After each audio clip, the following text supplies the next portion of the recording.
maleta, frazada, poncho. Cuando iban para la cordillera tenía que tenerles maleta a los cordilleranos. Me tocaba el palo a mí. Nosotros lo íbamos para la cordillera, ella quedaba tejiendo, haciendo obras, así como decíamos, como decía mi hija, mandando obras a la cordillera, las compraban todos a los caballeros y mandaban a hacer también maletas, mantas de lana de guanaco, poncho, de todo, pues.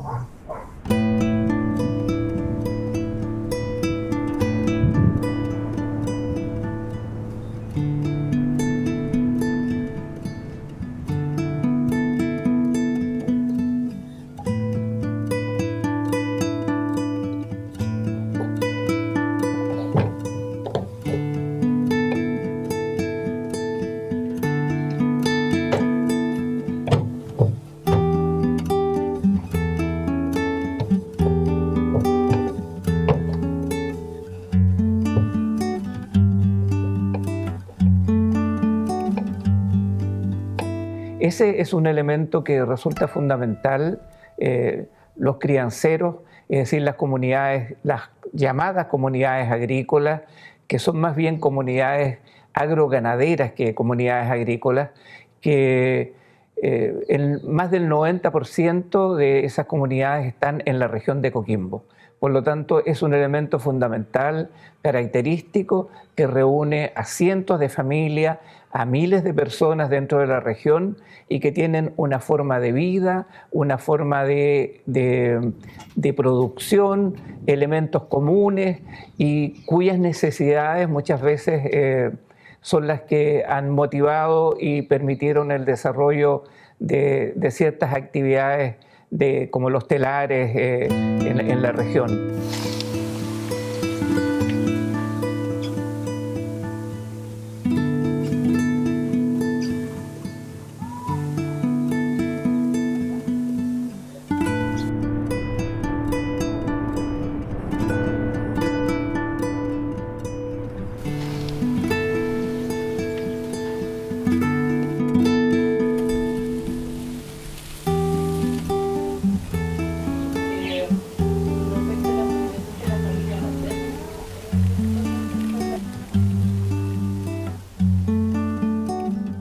Caserío disperso en estas comunas, digamos, con ocupaciones de valles, quebradas.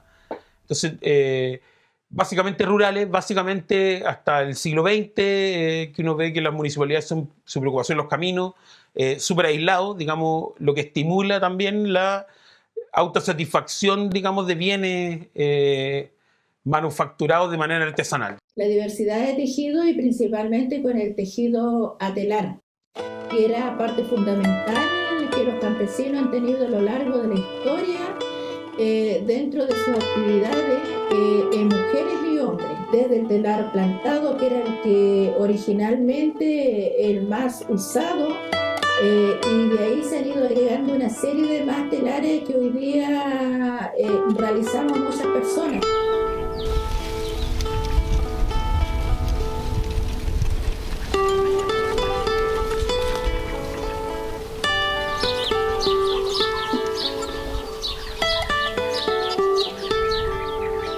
Aquí la trama hay que cruzarla para allá y una punta para acá. Porque después entonces todas estas calchitas, estas puntitas se cortan.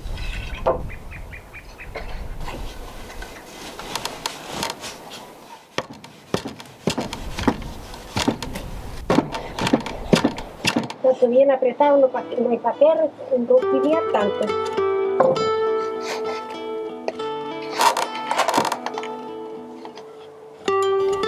¿Cómo no me va a gustar esto a mí? Cuando están entretenidos. Yeah. Es que por mi enfermedad yo he dejado las cosas.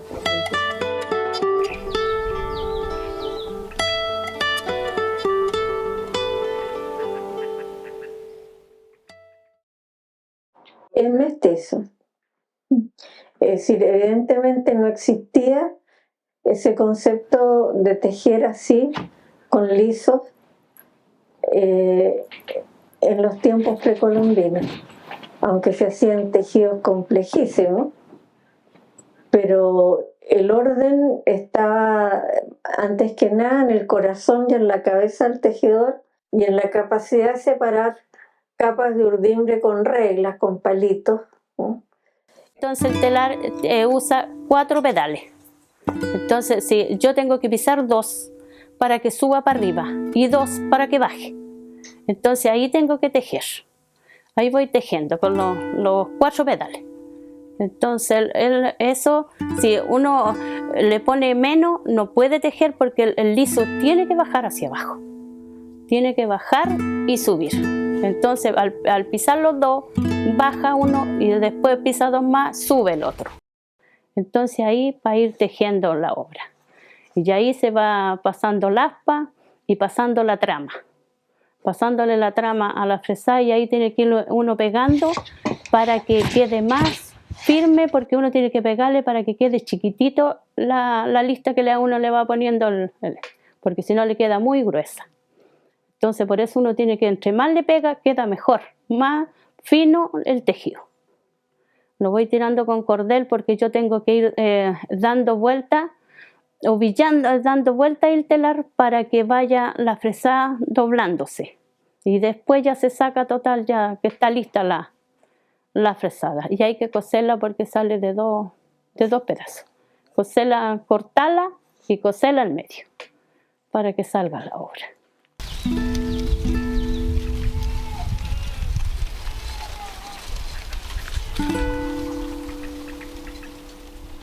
Me emociona el faz de urdimbre porque, bueno, yo no lo practico, pero es un tejido que se define exactamente por los colores de la urdimbre, por la densidad de la urdimbre y por el orden de los colores de la urdimbre, que tiene que ser un orden preciso, ¿no? Para que salgan las figuras precisas. Y tiene, no te puedo decir la larga data que tiene, pero evidentemente donde yo lo he visto como con más lujo y precisión es en la escultura incaica. Uno lo puede tejer también sin los pedales y simplemente con el tema del cuadrado que está amarrado, como les digo, con cordelillos y está amarrado con perno.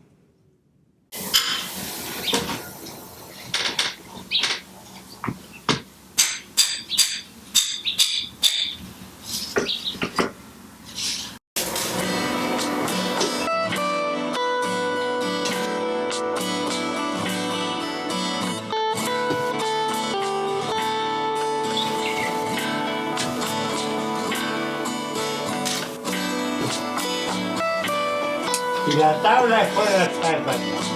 Así tienes que se tela. No yo, pero vi yo.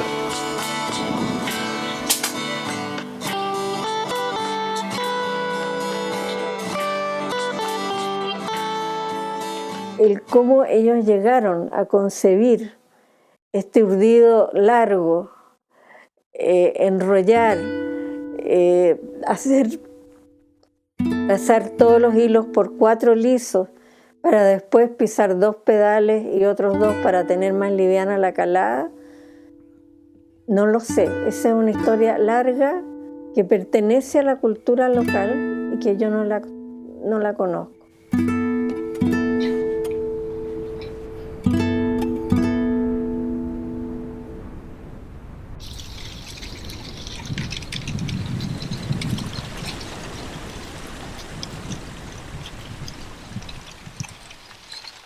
Llegaron del norte y lo aprendió de una cuñada. De una cuñada le empezó a enseñar, o sea, ella ya aprendió grande. Y la cuñada le empezó a enseñar lo que ella sabía y esa cuñada lo aprendió de su mamá. Y así, ¿cierto? Es una tradición que viene de muchos años de atrás. Yo con mi mamita, pues sí, aprendimos a hilar, a tejer, a todo eso. Trabajo de niño de 8 años, ya los damos cuenta, ¿no? Que ella vivía tejiendo en los telares, hilando.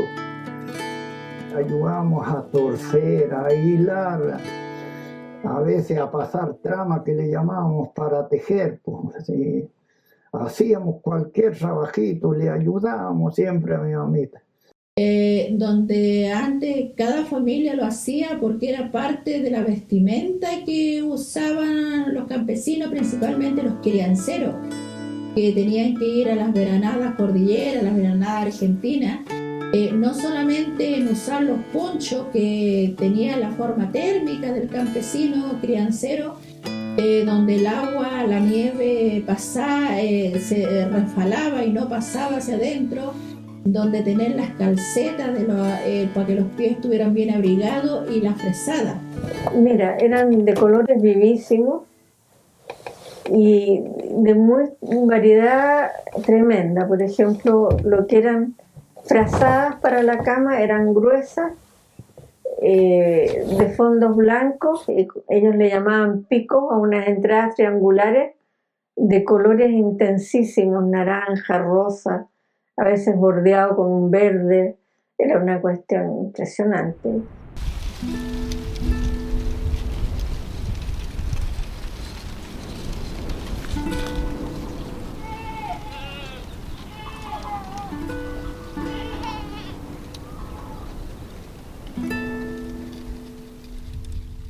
Que siguen yendo a la cordillera con su ganado caprino, siguen con la tradición, digamos, de la producción de queso, la venta de los cueros, la venta de los guatones, que como ellos le llaman al ganado recién nacido para septiembre, y siguen con ese tipo de costumbres. Trashumante para todas partes. Estuve hasta en Longotoma con el ganado. Los fuimos hasta allá por parte Pasto.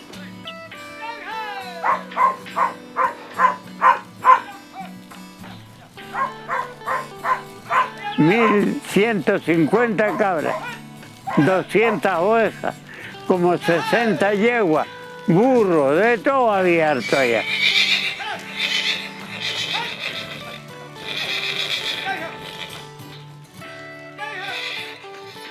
Siempre en los terrenos ocupados por las comunidades, fundamentalmente tienen, digamos, ganados caprinos, pero a su vez mantienen pequeños ganados de ovejas que les permitían, por ejemplo, a ellos tener la lana para la construcción de sus camas.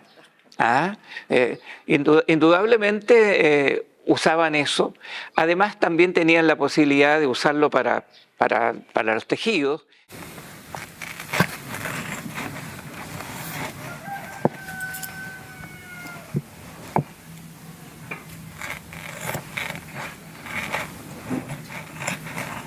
Esta lana sirve para hacer los cojines para poner en los sillones.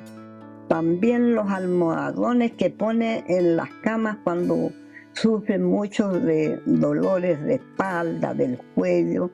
Les sirven mucho esto, que nosotros aquí en el campo le llamamos las cabeceritas, que son muy buenas para que no le molesten en la cama cuando tienen dolor hacia el cuello, el cerebro, la cabeza, los brazos, de todo.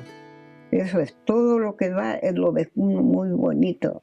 Antes la familia campesina, esta lana toda era utilizada en hacer las camas donde uno dormía, que no solamente eran abrigaditas, eran blandas, las almohadas, y el tejido telar, que es el tejido telar que originalmente es el del palo plantado, nunca se ha perdido. Unos 5 años atrás más o menos, nosotros conseguíamos la lana en Paiguano, Varillal, eran las zonas como más cercanas, pero actualmente ya la estamos comprando del sur, diferentes partes del sur. Bueno, cada una tiene su contacto de dónde se puede comprar la lana, y porque ya acá no hay. O la lana que sale no sirve, porque es muy chica, no sirve para trabajarla en el hilado de la artesanía. Y se tiende la lana así en cordeles para que vuela arriba de las piedras, para que se seque esa lana.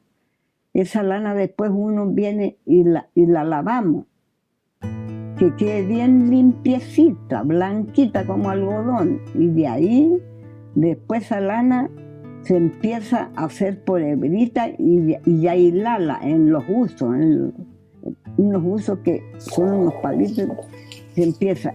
Y de esa lana después sale el hilo y de eso hacen los ponchos, mantas, las maletas, alforjas, cuando ensillan la montura se le ponen atrás, todos usan que se le llaman alforjas, le llaman maletitas a las monturas para que se vean bonitas.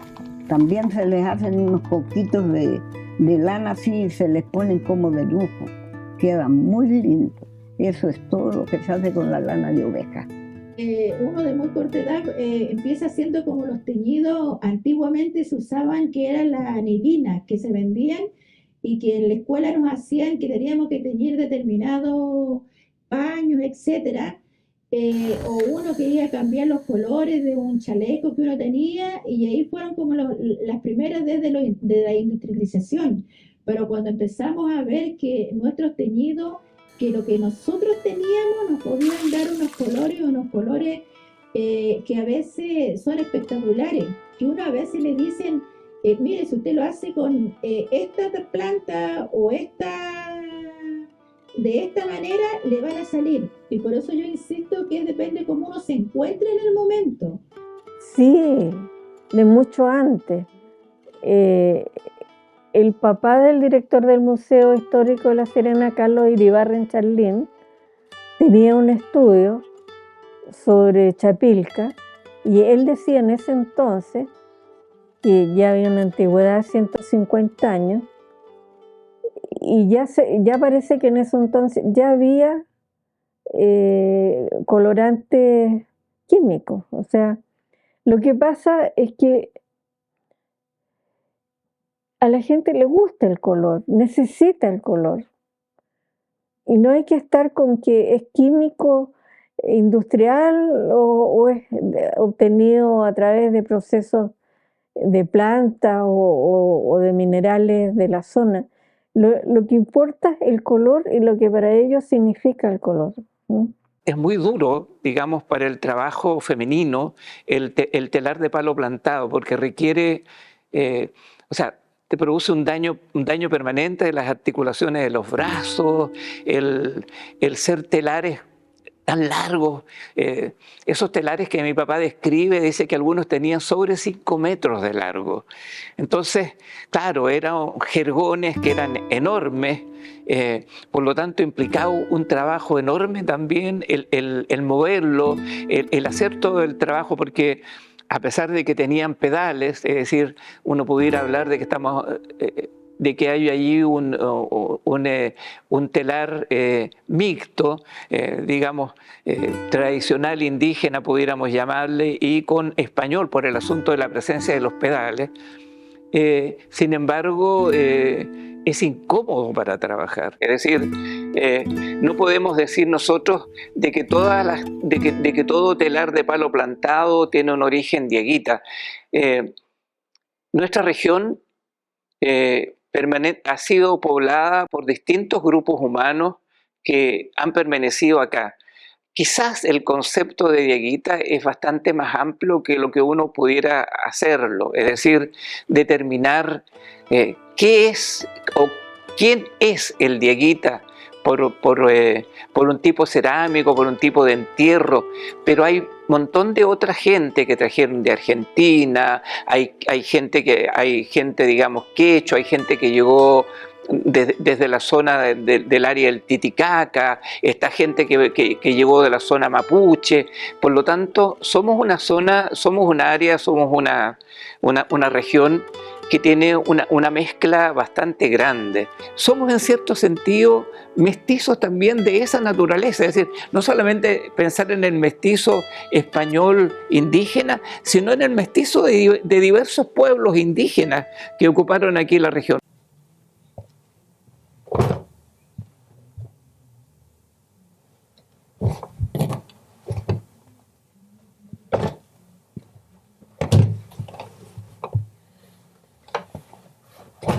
que todo se está acabando en un sentido de que las tradiciones, las prácticas, las costumbres están en constante movimiento porque son nuevos sujetos los que la hacen con nuevos intereses y con nuevos objetivos, digamos.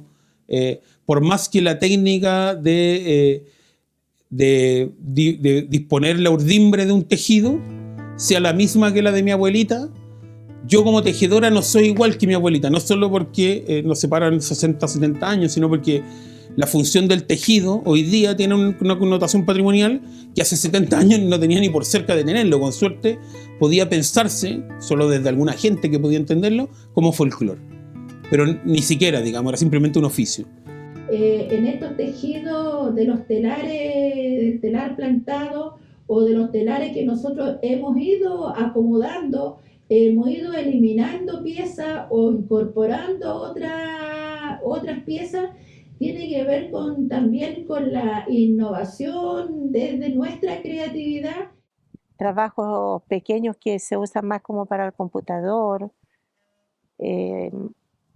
Ya no hacen pedido de piezas grandes como se hacía con la semachile, que pedían los jergones, los ponchos, los frazadas.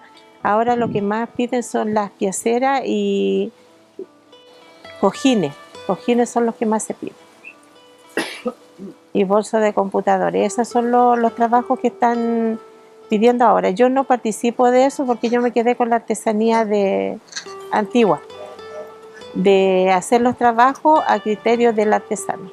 Ellos tenían toda una tradición del poncho cordillerano, que era un poncho normalmente de un color castaño, así, supongo que teñido con nogal, porque era siempre castaño,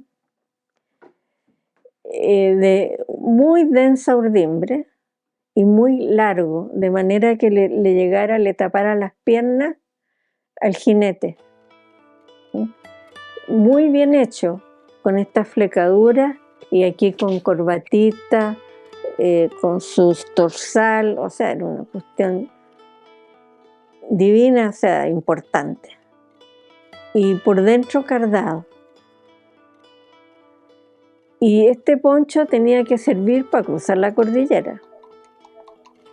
Entonces, era un encargo importante si a una tejedora venía un arriero y le encargaba eso, porque era su vida, o sea, no era que vamos a economizar lana ni nada, era la vida de la persona. Entonces, para el arriero era fundamental la alforja, donde iba todo lo que iba a comer, su vianda y el poncho. Aunque ahora siempre han manifestado el riesgo que tienen de que ya casi no hay gente joven que esté tejiendo, y aquellas jóvenes que ya son jóvenes de 30 y algo más que están tejiendo, lo estaban haciendo porque no tenían trabajo. Los jóvenes hoy día bajan a la ciudad, a los grandes urbes a estudiar, pero después no vuelven porque no tienen la oportunidad de poder seguir viviendo en la ruralidad. Hoy día tenemos mucha gente adulta que está quedando y esa gente adulta se está muriendo sola. Pero ellas mismas decían que si encontraban trabajo ya no iban a tejer, porque no resulta, digamos, del punto de vista comercial y no tienen un mercado que les asegure, digamos, una entrada, a pesar de que cuentan con un apoyo de instituciones particulares y del propio Estado. Sin embargo, no tienen, digamos, no resulta, digamos, una actividad, digamos, en este minuto sumamente atractiva. Es decir, hay un riesgo de perder una tradición porque ya no van quedando, digamos, nuevas personas que estén, digamos, tomando, digamos, esta actividad, digamos, tomándola de nuevo.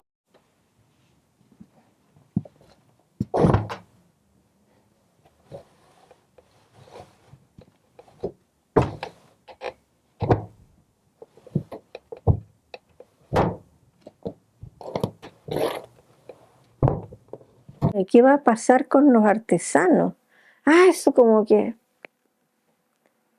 Entonces, ese desinterés por la persona viene de muy... Ya tiene una triste y larga trayectoria en nuestra mentalidad. Ya, no dicen artefacto, dicen el objeto vale tanto. En precio, en dinero, no en horas de ejecución, sabiduría, significado, uso tradicional, no. Y la persona pasa pérdida, desaparece. También no se valora mucho el trabajo de acá porque lo encuentran caro, pero no miran la calidad del trabajo y lo que demora hacer un trabajo.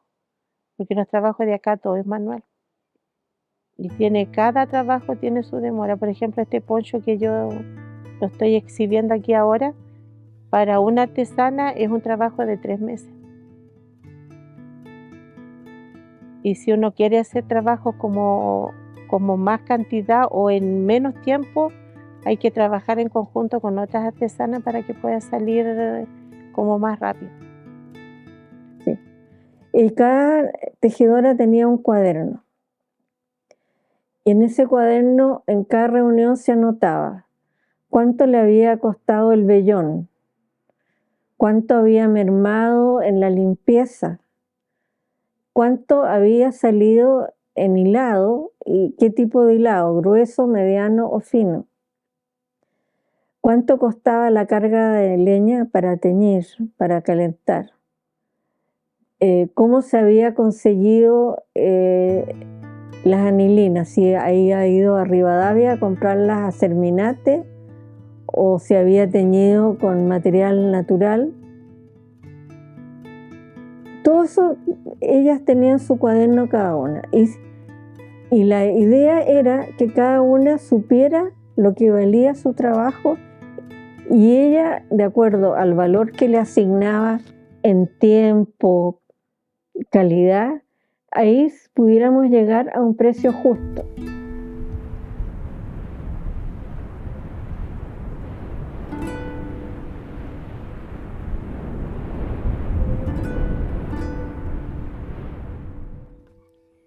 Yo creo que en este minuto el tejido en la región todavía tiene exponentes de muy buena calidad, pero va disminuyendo cada vez en forma más rápida la cantidad de gente dedicada a tejer.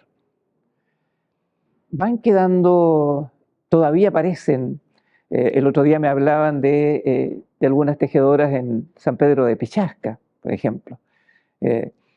Van quedando algunas personas en el interior de Río Hurtado, otras en Tulagüen. Seguramente en la zona del Choapa, si uno se mete más al interior, es probable que uno encuentre más gente.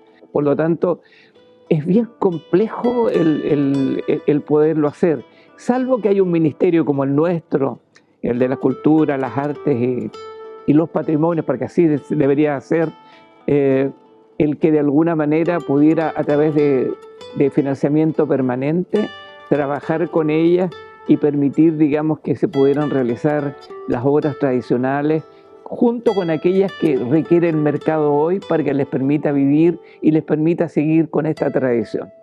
En el sentido de que la cultura, cuando, digamos, no es solo un lugar desde donde uno vive, sino que también en la cultura, es decir, en la vida de los sujetos que se organizan y viven, hay cosas que uno echa mano para poder vivir, entre otras cosas, lo que hoy día llamamos tradiciones productivas, digamos.